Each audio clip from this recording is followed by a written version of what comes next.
요코하마 1979년. 유미를 떠나보낸 후 도저히 살아갈 수 없을 것 같던 모자수의 일상에도 변화의 맞바람이 다가옵니다. 홋카이도 출신의 이혼녀 나카토미 에스코. 그녀는 19년의 결혼 생활 동안 이름뿐인 아내로 그저 아이들의 엄마 노릇만으로 자신의 용도를 만족해하는 남편을 이해할 수 없어 외간 남자들로부터 외로움을 채워오다 결국 6년 전 자신의 불륜으로 아들 둘과 막내딸을 홋카이도에 남겨둔 채 무작정 식당의 구인 광고를 보고 요코하마로 오게 되고 모자수를 만나고서야 남자들의 사랑에 목말라 하던 마음을 버리고 이젠 스스로 좋은 사람이 될 수 있을 거라 믿고 싶어졌죠. 하지만 그녀의 엄마와 여동생은 파친코 사업을 하는 조선인과 사귄다는 말에 불쌍한 자식들에게 얼마나 더 큰 상처를 주고 싶은 거니? 차라리 아이들을 죽이지 그러니? 라고 소리쳤죠.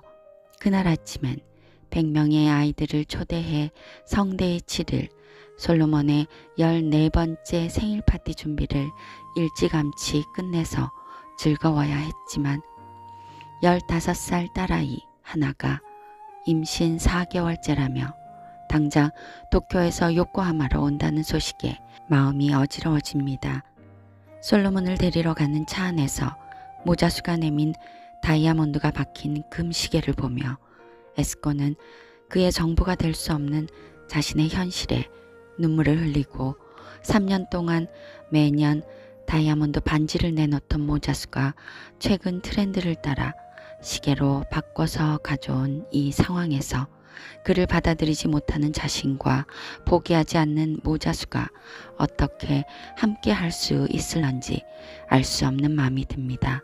한편 14살이 된 솔로몬은 생일날 지방 관청에서 3년간의 거주 허가증인 외국인 등록증을 발급받아야만 했죠. 솔로몬이 차에 타고 에스코가 구겨진 셔츠깃을 똑바로 펴주자 굉장히 아리가도합니다 라며 친근히 말하는 솔로몬. 셋은 장난삼아 곧잘 여러 언어를 섞어 말하곤 했죠. 이들의 밝은 기운은 솔로몬의 이름을 보며 솔로몬 왕, 위대한 현자라. 조선인들에겐 더 이상 왕이 없잖아. 라며 빈정거리는 요코하마 지방관청 직원의 무례함으로 여지없이 일그러져 생일날 검은 잉크로 지문을 찍으며 발급받은 등록증은 개목걸이라는 표현이 참으로 어울리는 상황이 벌어지고 맙니다.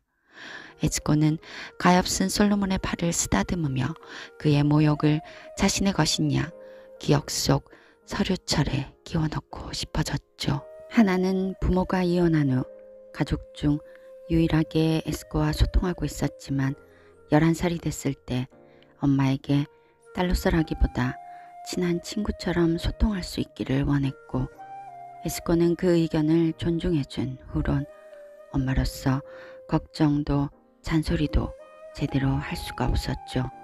솔로몬은 파티 준비를 위해 옷을 갈아입으러 가기 전에 꼭 하나를 만나보고 싶다며 에스코의 레스토랑에 들러 둘은 정식으로 인사를 나누게 되고 왠지 서로에게 끌리는 뭔가가 있는 듯 합니다.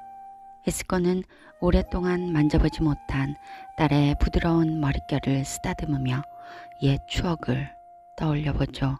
지붕에 물이 새고 비좁은 집에서도 더운 날 아이들이 좋아하는 새우튀김을 만들고 목욕을 바로 마친 딸아이의 머리를 빗겨주며 행복했었던 자신을.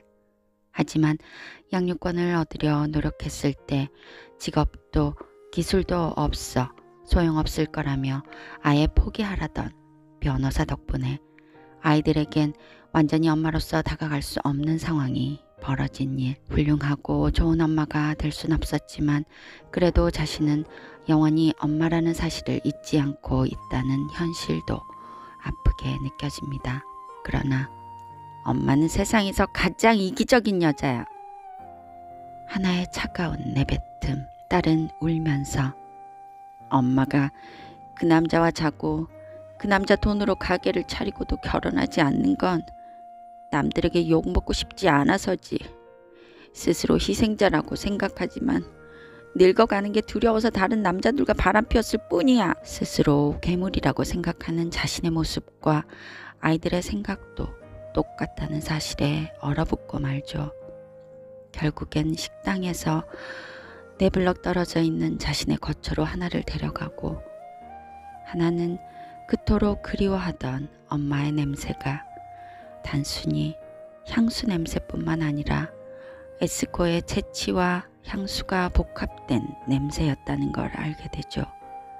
딸이 진심으로 뭘 원하는지 알 순 없었지만 이곳에서 함께 있어도 괜찮다며 자신의 침대에서 쉬도록 해주고 소소한 일로 아이들에게 짜증을 내곤 했던 옛날로 돌아가 너무나 많이 저지른 실수들을 고치고 싶다는 상념에 잠깁니다.